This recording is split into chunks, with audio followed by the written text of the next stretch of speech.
I'm going to show you how to keep your gel-X extensions from popping off in 10 minutes.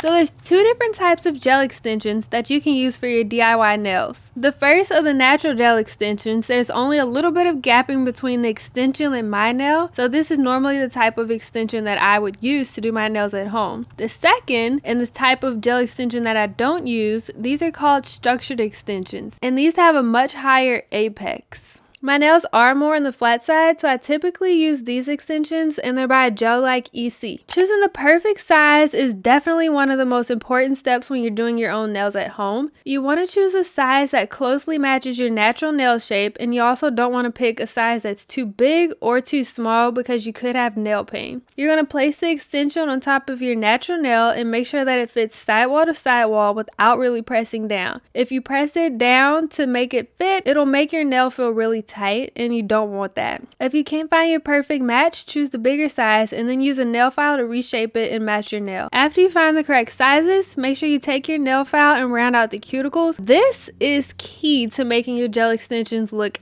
absolutely natural, absolutely perfect. This makes the extension look more natural, and it'll blend with your natural nails better when they start to grow out.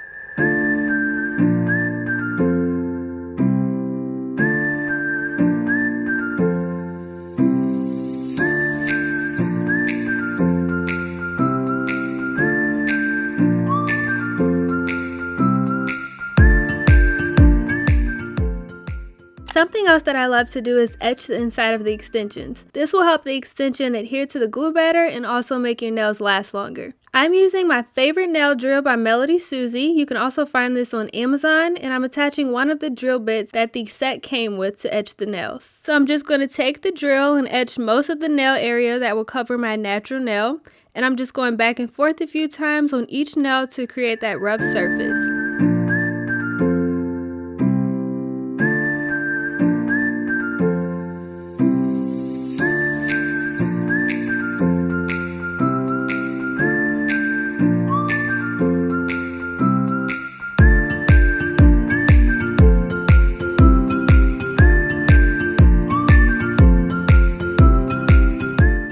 My least favorite, but absolutely the most important next step is prepping your natural nails. I recommend using a cuticle softener or soaking your hands in warm water and soap for about 5 minutes to soften your cuticles. So I'm just going to take my softener and add that to each of my fingers and rub it in and let that sit for about 2 to 5 minutes before I remove the cuticles. Then I'm going to use a metal cuticle pusher to slowly push back all of my cuticles and get rid of the dead skin. You don't want to skip this step because sometimes leaving dead skin on your nails is what causes them to lift early.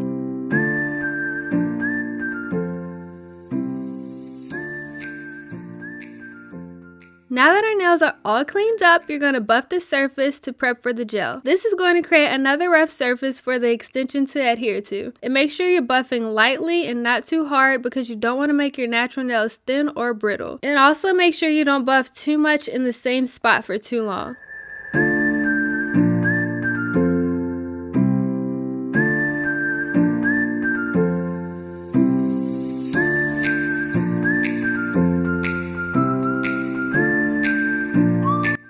After buffing, make sure you wash and clean your hands to get rid of any of the dirt or the dust that was left over. You can also use an alcohol prep pad, nail polish remover, or acetone for this step. Make sure that you take your time and wipe away all of the dust because this is something else that could also lead to early lifting.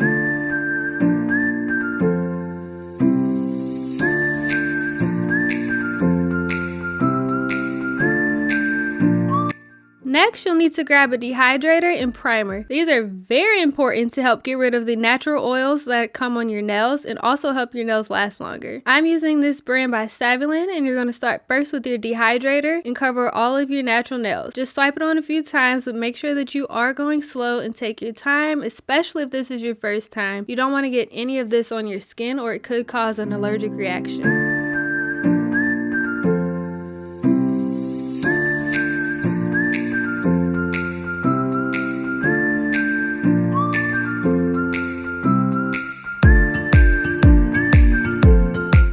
Once it's air dried, I'm going to add 1 layer of the primer and then do the same steps that I did with applying the dehydrator. Be careful with this one as well and make sure you're not getting any of it on your skin. And let this sit on your nails for about 30 seconds.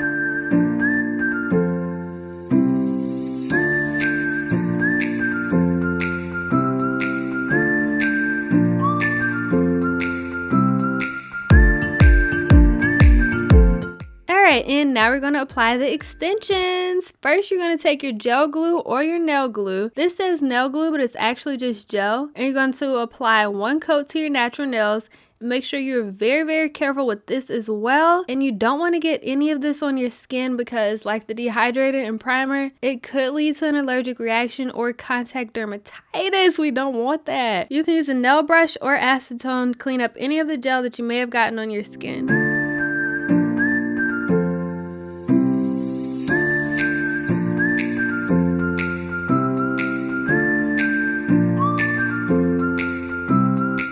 After you're done, you want to cure that for about 30 to 60 seconds, and then you're going to repeat the same steps with the extensions. So take that same nail glue or gel and add a layer of that onto the nail bed area of your extension. You want to make sure that you don't apply it too much, especially around the cuticle area, or you could cause flooding and that will get some of the gel on your skin. So just grab your nail and slowly push a little bit into the cuticle area and press the nail down at a 45-degree angle, and then press it all the way down and flash cure it under a nail lamp. Repeat this for all of your nails and flash cure them for about 10 to 15 seconds. If you do end up applying too much gel, make sure you wipe it away with acetone before you cure it.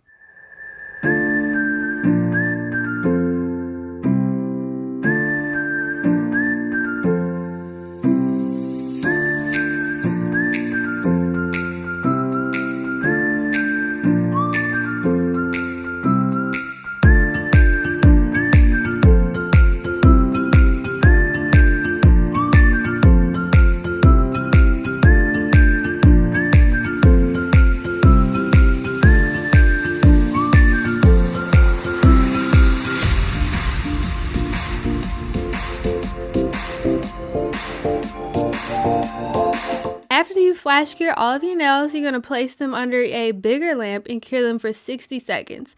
I like to use sunscreen or a UV protection glove when I'm doing gel nails, and this will help with the exposure that you may get from using a gel lamp. I'm using almond extensions, but I do like a more rounded look, so I'm going to reshape these a little bit.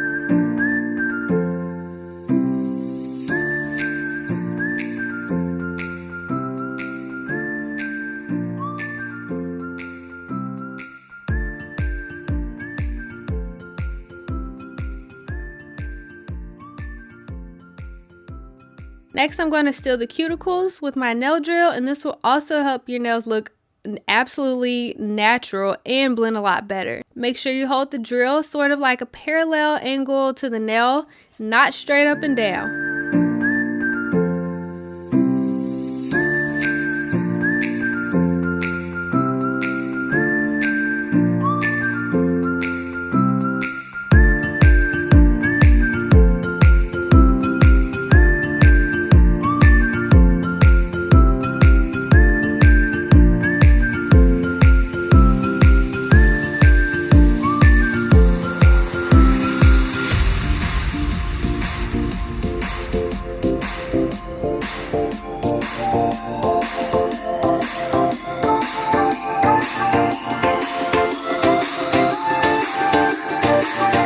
And then you're just going to buff the extensions with your nail file to create a rough surface, and this will help the polish from chipping and your design should last longer. After you're done, make sure you wipe away that dust before adding the polish. I'm going to start with the base color, and it's by Le Chat, and it's in the shade Paloma. I'm going to apply a thin layer of polish to each nail, making sure that I don't add too much because I don't want to flood the cuticles and get gel on my skin. After adding that first coat, you want to cure it for 60 seconds and then go in with the second coat if you want your nails to be a little darker, and then cure that for 60 seconds as well.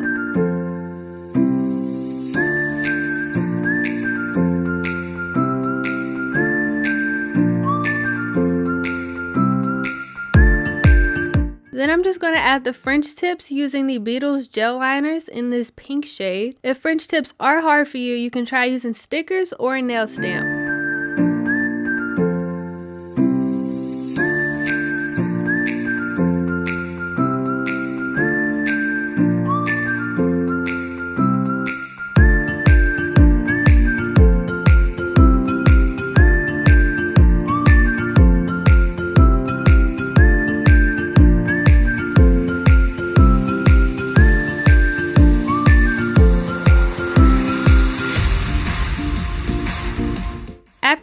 tips, cure that for 60 seconds and make sure that they are completely dry, and if not, cure them again for another 30 seconds, and then you're going to add a clear glossy top coat to get ready to add the chrome. You want to make sure you use a glossy top coat because I have tried using a matte top coat and the chrome will not stick to that.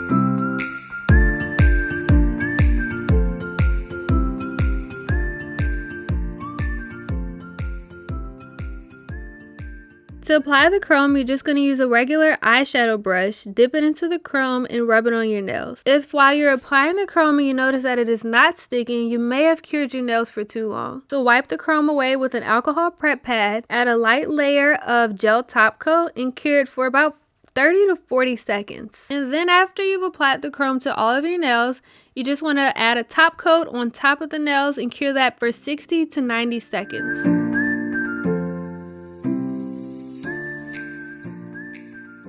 And now you're all done, girl. If you're not already doing your own nails at home, girl, this is your sign to start. You'll be saving so much money and you can do it in the comfort of your own home. Light a candle, watch a movie. Oh my gosh, it's so therapeutic and I love doing my own nails. If this tutorial was helpful, make sure you give it a thumbs up, like it, and subscribe. And also comment if you have any questions or let me know what you want to see next.